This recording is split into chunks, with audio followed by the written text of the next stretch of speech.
Hello बच्चों, इस video में हम देखते हैं क्वेश्चन नंबर 8। तो क्वेश्चन नंबर 8 क्या है? आपको रैशनल फंक्शन है x upon x minus one का होल स्क्वायर और x प्लस टू, इसका आपको यहाँ पे क्या करना है, इंटीग्रेशन करना है।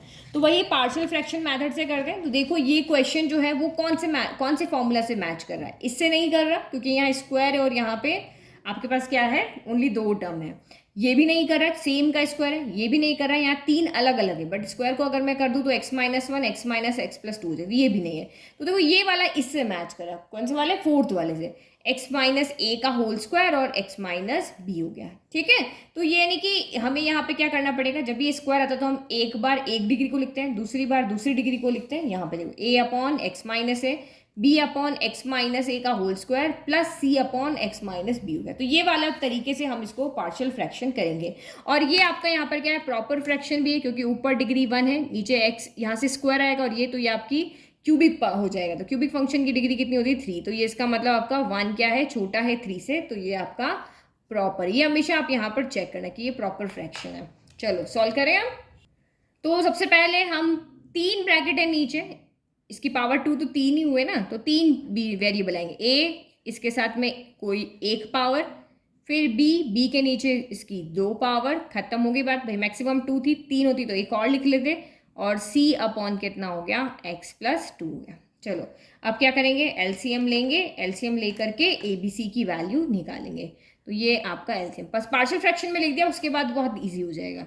तो ये आप एलसीएम लोगे तो लेफ्ट तो यही रहने वाला है, x upon x minus one का स्क्वायर एक्स प्लस आपका 2 हो गया इक्वल टू ए। अब ये है इसके नीचे, मतलब दो में से एक है तो एक ही ऊपर मल्टीप्लाई होगा। यहाँ एक है, यहाँ दो है, तो ये दो बनाने के लिए आपको एक से मल्टीप्लाई करना पड़ेगा ना। तो ये एक्स माइनस वन हो गया, और ये तो एज इट इज हो जाएगा, x minus one x plus two हो गया। फिर आपका बी, तो ये है, मतलब ये तो है ही है, क्योंकि यहाँ दो है, दो के अंदर एक तो होगा ही ना। तो फिर यहाँ पे सिर्फ क्या मल्टीप्लाई होगा, सी एक्स प्लस टू हो जाएगा। और प्लस सी के पास ये है बट ये दोनों नहीं है, तो इसमें से बड़ी वाली पावर यहाँ जाके मल्टीप्लाई हो जाएगी, एक्स माइनस वन का होल स्क्वायर। ठीक है। ये दोनों एक्चुअल में एक ही है, ये एक टाइम है, ये दो टाइम है। तो यहाँ पे एक टाइम था तो एक टाइम मल्टीप्लाई कर दिया। यहाँ पे आपका क्या हो रहा है कि दोनों टाइम था तो हमने इसका मल्टीप्लाई नहीं किया, ओनली इसका किया। ठीक है।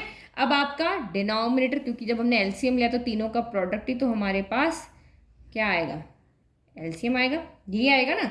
तो ये आपका एक्स, ये डिनोमिनेटर से डिनोमिनेटर यहाँ पे क्या हो गया, कैंसिल हो गया। ठीक है। हमेशा मैं ये एलसीएम दिमाग में करके पहले से करने लगा हूँ, एलसीएम नीचे लेना भूल जाती हूँ, बट ये एलसीएम आपको नीचे लिखना है। फिर कैंसिल कर दिया तो बचा क्या आपके पास, यहाँ से लेफ्ट से हमारे पास एक्स बचा है, ए बचा, x minus one x plus two बचा। फिर बी के साथ क्या बचा, बी के साथ आपका एक्स प्लस टू बचा है, और सी के साथ क्या बचा है, तो एक्स माइनस वन का स्क्वायर बचा है। ठीक है। चलो अब क्या करें, अब वैल्यू निकालनी है। वैल्यू निकालने के लिए हम अपने अकॉर्डिंग एक्स की वैल्यू देखते हैं।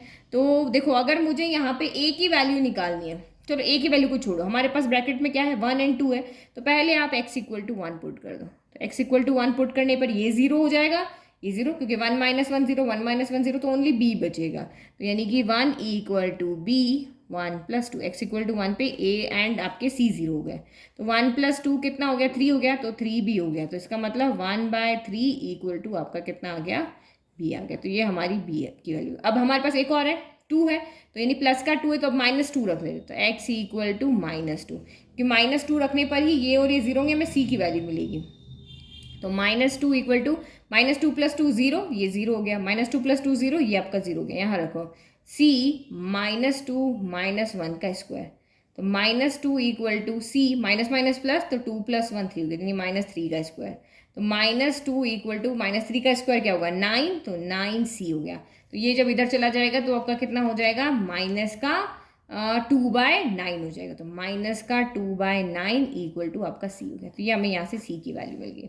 चलो अब बी की वैल्यू निकालनी है। तो एक्स की वैल्यू आप जो मर्जी चाहे पुट कर दो, क्योंकि हमारे पास ए की वैल्यू है, बी की वैल्यू है, और हमें एक्स की वैल्यू भी चाहिए। तो 1 है, -2 में एक्स की जगह पे 0 रख देती हूँ। तो ये आपका हो गया 0। तो ये हमने 0 कर दिया, ये 0 कर दिया, तो -1 इंटू 2, तो ये आपका कितना हो गया, माइनस का 2 हो गया। फिर हमने एक्स के 0 रखा, तो ये आपका कितना हो गया, 2b हो गया। और एक्स के 0 रख दिया, तो -1 का स्क्वायर, तो ये 1 हो गया, यानी सी हो गया। अब यहाँ से ए, बी और सी की वैल्यू रख दो। तो 0 इक्वल टू माइनस का 2a प्लस 2 इंटू बी की वैल्यू 1/3, और सी की जगह कितना हो गया, 2/9 हो गया। तो ए की वैल्यू चाहिए ना, ए को उधर भेज देते हैं। 2a इक्वल टू 2/3 -2/9 हो गया। तो 2a इक्वल टू 9 एलसीएम आ गया, 3 की टेबल में 9 3 टाइम आता है, 3 2 ज़ा 6 हो गया, माइनस का 2।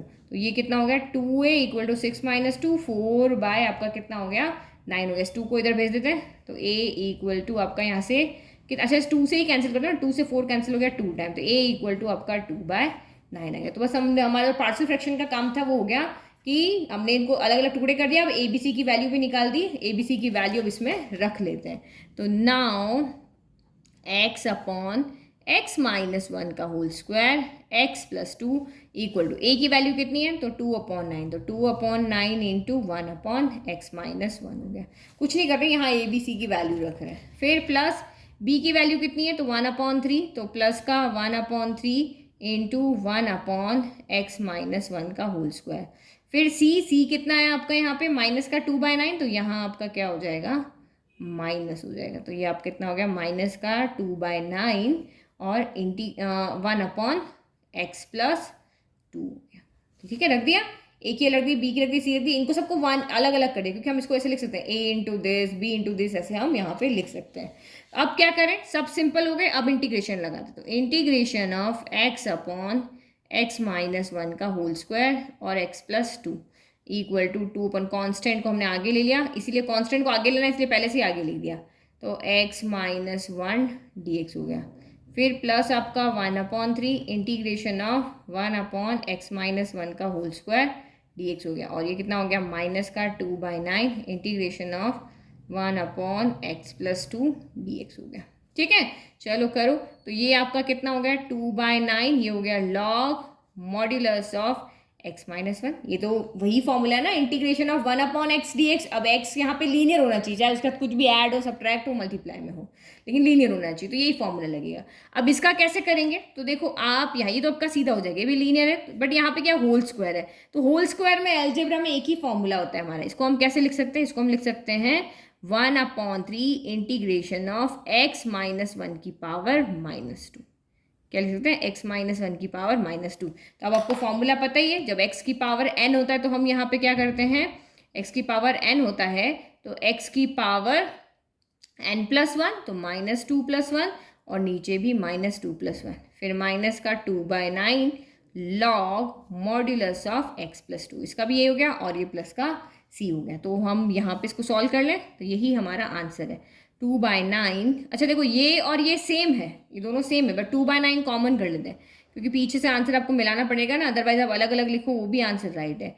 और minus log modulus of x plus 2 हो गया, और इसको सॉल्व करो, -2 + 1 -1 होगा, तो -1 आगे ले लेते हैं, तो माइनस का आपका 1/3 x की पावर -2 + 1 कितनी होगी -1, और नीचे -1 आ रहा था हमने आगे ले लिया, प्लस ये हो गया। अब आपको पता है log m minus log n क्या होता है, तो log m minus log n log m upon n होता है, तो ये log modulus of m upon n यानी x minus 1 upon x plus 1, फिर माइनस का 1/3, और इसको हम यहाँ से नीचे ले जाते हैं। अच्छा यहाँ हाँ गलती कर दी ना, x माइनस 1 की पावर -2 ना, तो x माइनस 1 की पावर में आएंगे ये, तो यहाँ भी x माइनस 1 की पावर -1, तो ये हम इसको ऐसे लिख सकते हैं 1/x माइनस 1, या फिर आपका 1/3 x माइनस 1 भी लिख सकते हैं, प्लस c हो गया। यही हमारा फाइनल आंसर। इसको आप ऐसे भी लिख सकते हो 1/3 x माइनस 1, इस तरह से भी आप इसको लिख सकते हो। तो this is your final answer, है ना। अलग अलग थे तब भी ठीक है, बट मुझे आपको पीछे से आंसर मिला करके दिखाना पड़ता है, अदरवाइज आप कह दो कि मैम आंसर मैच नहीं कर रहा, तो आंसर भी मैच करके बता दिया। तो इजी समझ में आ गया, बस आप डिनोमिनेटर को देख करके आइडिया लगाना है कि कौन सा फ्रैक्शन वाला मेथड 5 में से कौन सा लगने वाला है। या तो फॉर्मूलाज को रट लो, और नहीं रटना है तो समझ के आप यहाँ पे कर लो, क्योंकि डिनोमिनेटर के अकॉर्डिंग ही हम यहाँ पर लिख रहे हैं। Thank you.